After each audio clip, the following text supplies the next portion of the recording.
قول الحق ولو على رقبتك. ما تخافش من اي حد، ما تطيش لاي حد، ما تخافش غير من اللي خلقك، وما تطيش غير للي خلقك. بسم الله الرحمن الرحيم، وبه نستعين، والصلاة والسلام على أشرف المرسلين سيدنا وحبيبنا ونبينا محمد عليه أفضل الصلاة والسلام. ازيكم يا حبايبي، عاملين ايه؟ ازيكم يا أحلى وأجمل متابعين في الدنيا. يا رب ابعد الوباء والبلاء عن أمتنا العربية والإسلامية وعن مصرنا الجميلة يا رب العالمين. يا رب اشف كل مريض، وفك ضيقة كل متضايق، وفك كرب كل مكروب. كلمتين هقولهم في أول الفيديو يا حبايبي عن الفيديو اللي أنا منزلاه من شوية عن رنا.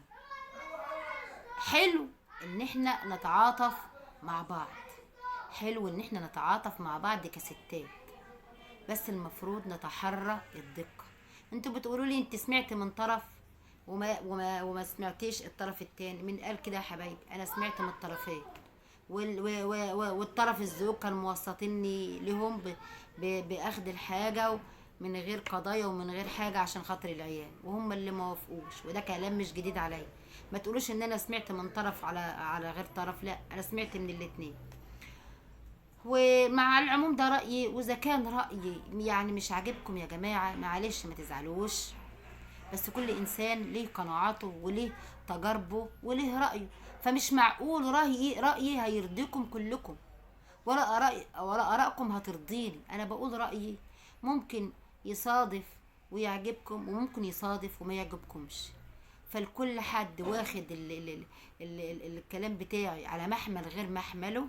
ارجوك تحرى الدقة والحكم على الموضوع. في الاول وفي الاخر المفروض ان الموضوع يتلم سواء من هنا ولا من هنا، علشان خاطر الاولاد دول. كلمتين بس علشان ايه الفيديو اللي انا منزلته. الوقت انا هتكلم عن شهيرة الجلادي. اتكلم عن شهيرة. يا شهيرة، انت طلعت بمصحف تحلفي انك ما رنيتي عليا. انت ما رنتيش عليا وكلمتيني يا شهيرة. انا ما بقولش اني ما رنتش عليكي، انا رنيت عليكي بس مش دلوقتي. انا رنيت عليكي بس مش دلوقتي. رنيت وبعت رسايل وبعت لك تعليقات حسام رنيت، مش بقول ان انا ما رنيتش، بس انت اللي كلمتيني. انت اللي كلمتيني بالليل، انت اللي كلمتيني بالليل وبتقولي لي انت مين؟ انا مين ازاي وانت اللي رن عليا؟ يعني انا مين ازاي وانت اللي رن عليا؟ واتكلمتي معايا من اول الفيديو اللي انا نزلته، وانت بتقولي ان انا اللي نزلته الاول، وانا قلت لك انت اللي نزلتيه الاول. هو اللي فيصل في مين نزل ومين ما نزلش توقيتات نشر الفيديو. احنا عندنا عقل وبنفكر بيه. التوقيتات والساعة واللحظة اللي بيتنشر بيه بتتكتب، والتاريخ. وبعدين انت الموضوع الفيديوهات دي خلص. وبعدين انا لما اتكلمت معاك وطرحنا كل الحاجات اللي انطرحت دي اللي حصلت دي، وانت قلتي ما فيش انسان في الدنيا بيحب يعيش في مشاكل. قلت لك لو انت عايزه المشاكل دي توقف اكلم ام حودي، انا ليا كلام معاها بس انا ماليش رقم شمس، ما معيش رقم شمس. هخليها تكلمها، وهم كده كده اصلا بيقولوا ان هم يوقفوا الفيديوهات، وهم فعلا وقفوا بالكام يوم، وانت اللي طلعتي عليهم، وهم لغايه الان ما طلعوش. مش حتى لو كلمتك عشان سواد عينيكي، انت اللي مكلماني بالليل، واستغرب عليكي ازاي يعني. بأمارة من قلت لك انت من مواليد سنه كام يا شهير، وقلت لي اني تاريخ مواليد 75. ها، مواليد 75 صح ولا مش صح؟ انا مش فاهمه انت بتعملي كده ليه. طيب يا شهير، خليني كلمتك زي ما انت بتقولي. طيب اخر رنه ليكي ومش هتبان اصلا للناس يا جماعه. انا هحط السكرينه ديت بالتعليقات من الواتس بتاعي على المنتدى. انا حاطاه فعلا اوريدي دلوقتي على المنتدى، وهحط صوره مصغره على الفيديو ده.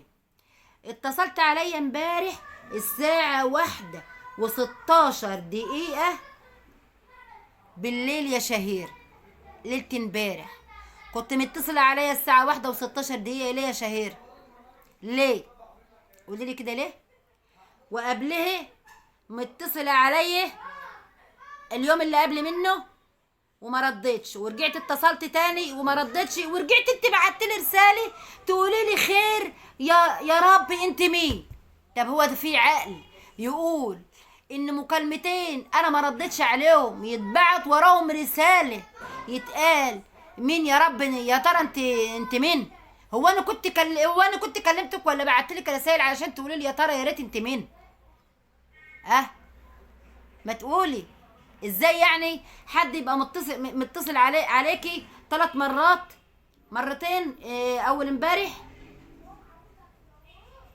مرتين لا مرة يوم 10 ومرة او امبارح، ومرة اول امبارح، مرة اول امبارح ومرة يوم 10 ومرة امبارح الساعة 1:16. 1:16. انا معرفش اذا كان باين ولا لا. يا جماعة خدوه سكرين وكبروا الصورة وانتوا تشوفوا مين اللي اخر رنة كمان، حتى رن عليا وبعد ما رنيتي انا عملت حظر.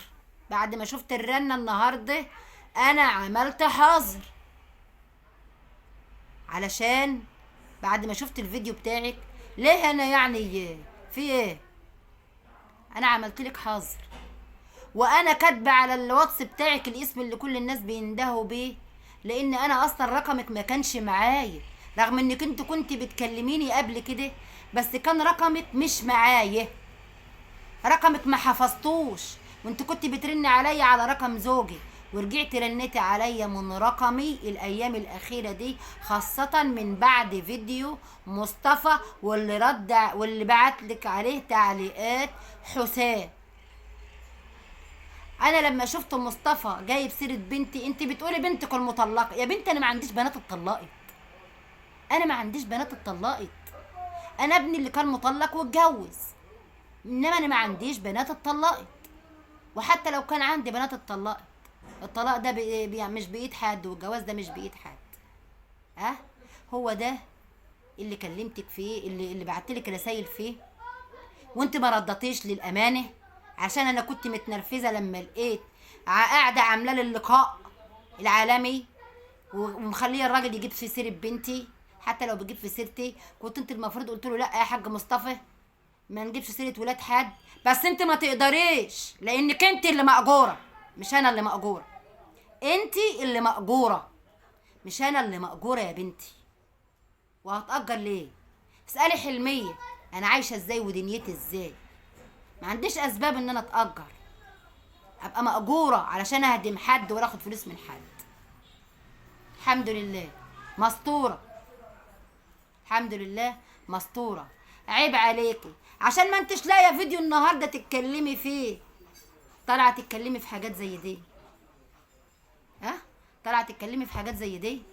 طيب الفيديو اللي المكالماتك اللي انا ما ردتش عليكي فيها ديت، هعملها صوره مصغره للفيديو وهنزله دلوقتي، لو ان انا ما كنتش هنزل فيديوهات دلوقتي بس هنزل، عشان انت كذابه، انت كذابه. ازاي تحلفي على المصحف على كتاب ربنا انك ما كلمتيني وانت اللي رنه؟ انت اللي رنه، انت اللي رنه. ويشوفوا الرنات اللي انا ما ردتش عليكي فيها، وانت كمان بتقولي ايه خير يا رب، خير يا رب ايه؟ هو انت ده حتى الرساله قدامها مكالمتين انا ما ردتش عليهم، وبعدها مكالمه انا ما ردتش عليها، يبقى انا اتصلت عليكي في دي امتى؟ يعني المفروض ان الرساله ديت اكون انا رنيت عليكي، تقوم انت قايله لي خير يا رب مين؟ ما انتش عارفه بقى مين. انما انت كمان رنه بعدها واخرها الساعه 1 بالليل و16 دقيقه، ترني على واحده ست الساعه 11 و16 دقيقه. ليه؟ الدنيا انهدت؟ ده حتى لو كان في حاجه يعني الدنيا انهدت زي ما انت عملت بسين على الموضوع ده، عملت قصدي بس وفيديو وبتلتيها كمان. ما انت بقولك ما انتش لاقيه محتوى، وانا محتواكي انا وام حوده وشمس. بس هما بقى ما عادوش هيخلوكي تقدري تخليهم محتواكي. هما ما عادوش هيقدروا ما عدتش هتقدري تبقوا محتواهم، لان هما لهم محتويات تانية كتير وقنوات حلوة يقدروا يعملوا محتوى. عندهم محتوى اوريدي كمان. وام ايمن بتقولي لي بلاش تلف على القنوات. الف على القنوات عشان مين يا بنتي؟ ام ايمن لها الاحترام والتقدير، ومفيش بيني وبينها اي حاجه مش كويسه، بدليل ان انت قلتيلي في المكالمه اللي انت كلمتني فيه ان ام ايمن بتجيب سيرتك بكل خير. قلتلك انا فعلا كنت بكلم ام ايمن من زمان وعارفاني من زمان. ما حصلش مني الكلام ده. انا كنت بكلم ام ايمن عشان ابقى واسطة خير في ان هي وريري ما يطلعوش يتكلموا على بعض. ولا دي غلطة في عرفك يا شخيرة هانم؟ دي غلطة في عرفك؟ ولا تجعلوا الله عرضة لأيمانكم. فأنا مش هحلف لواحدة زيك، عشان أنا عارفة ومتأكدة إن انتي رجعي كده فلاش باك. والله العظيم انت اللي رن عليا بالليل قبل ما انام، وانا لو ضميري وحش كنت سجلت لك المكالمه، بس انا اتكلمت معاكي ورديت عليكي عادي، بدليل ان اتكلمت معاكي عادي كده. بس للاسف في الزمان ده ما ينفعش حد فيه طيب، لازم الناس تتلون كده زي الحربايه علشان تقدر تجاري اللي زيك. وانت بتقولي انت كلمتيني وكلمتي ام ايمن وكلمتي شيرين في نفس الوقت ورا بعض. شيرين ست محترم، ومن يوم المشكله اللي حصلت بيني وبينها وقالت لي انت ليكي كل تقدير واحترام يا ام محمد، واحنا بلديات وبتكلمني بكل احترام وانا بكلمها بكل احترام، وست محترمه وما هيش لا معاكي ولا مع غيرك،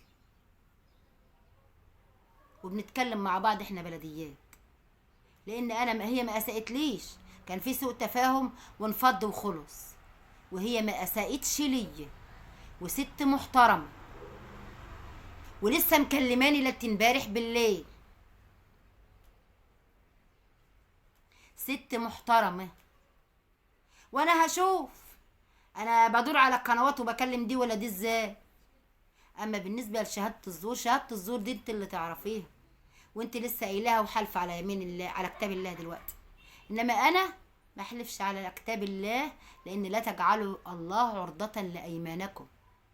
انا عملتها في فيديو قبل كده، وابو محمد قال لي انت تطلعي تقولي اللي انت عايزه تقوليه، واللي يمليه عليك ضميرك، واللي عايز يصدق واللي ما يصدقش براحته. لا تجعل الله عرضة لايمانكم. عارفه الايه ديت ولا ما تعرفهاش؟ اما بالنسبه للزور، ما عندناش حد بيقول زور.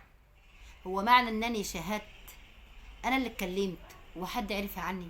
انا قلت ان كان في مشكله وانا شهدت شهاده حق، ونقلت في حته تانية علشان ما اجيبش وجع الدماغ لنفسي. هو في جلسه عرفيه يا متخلفين بتحكم على حد يثبته؟ هو انا قتله؟ ده انا اللي متطوعه، انا اللي متطوعه بالشهاده. انت هتجيبوا وهتألفوا كلام من عندكم، ولا انت هتكذبوا الكذبه وتصدقوها؟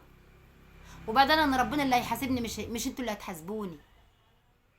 مش انت اللي هتحاسبيني يا شخيره انت واتباعك. مش انت اللي هتحاسبيني يا شخيره انت واتباعك. احنا متابعيننا ناس محترمين ما بيدخلوش يسيئوا لحد. انت خليكي كده اعملي بس وما تجيبي سيره ام محمد. بتيجي اي واحده متابعه ما عندهاش احساس ولا عندها ضمير تقوم شاتمه عليا، تقومي عامله البث كله على ام محمد وكلهم يشتموا وانت تقولي عندك حق صحيح، وتقعدي تتهتهي في القرايه ما انتش عارفه تقري. ايه يا بنتي ايه؟ دي اخر فيديو هرد عليكي، واقلل من قيمتي ومن كرامتي ان انا ارد عليكي، مش عشان انا قناه كبيره، انا مش قناه كبيره ولا حاجه، لاني انا ما بحبش المشاكل ولا وجع الدماغ. انما انتي خلاص ده بقى محتواكي، ان ما اتكلمتيش على ام محمد ولا ام حوده ولا شمس ولا على المتابعين حلميه ولا كده ولا كده، هتجيبوا مشاهدات منين؟ انا لو اتكلمت في اي حاجه تانية بيجيله مشاهدات، حتى لو قليله شويه بس بيجيني احسن منك عادي. ويا جماعه انا هنشر، انا نشرت المكالمات اللي هي مرن عليا فيها ديت، واخر مكالمه الساعه 1:15 ليله امبارح بالليل. هنشرها على نشرتها على المنتدى اوريدي، وهعمل ده صوره مصغره للكل يشوفه. وانا قلت يا جماعه كل اللي عندي والباقي ربنا اللي يعلمه فقط، ربنا اللي عارف وربنا اللي عالم، وانا بعامل ربنا وبعامل ضميري، ولكم حريه الحكم. واللي وصل معي في الفيديو لغايه كده يا ريت ما ينسانيش في اللايك والاشتراك وتفعيل زر الجرس على الكل عشان يوصلكم كل اشعاراتي. دمتم في امان الله وحفظه، والسلام عليكم ورحمه الله وبركاته. عجبك الفيديو ما تنساش تتفرج على الفيديو ده وكمان الفيديو ده، وما تنساش تعمل سبسكرايب للقناه وادفع على خدمه الجرس علشان يوصلك كل جديدنا.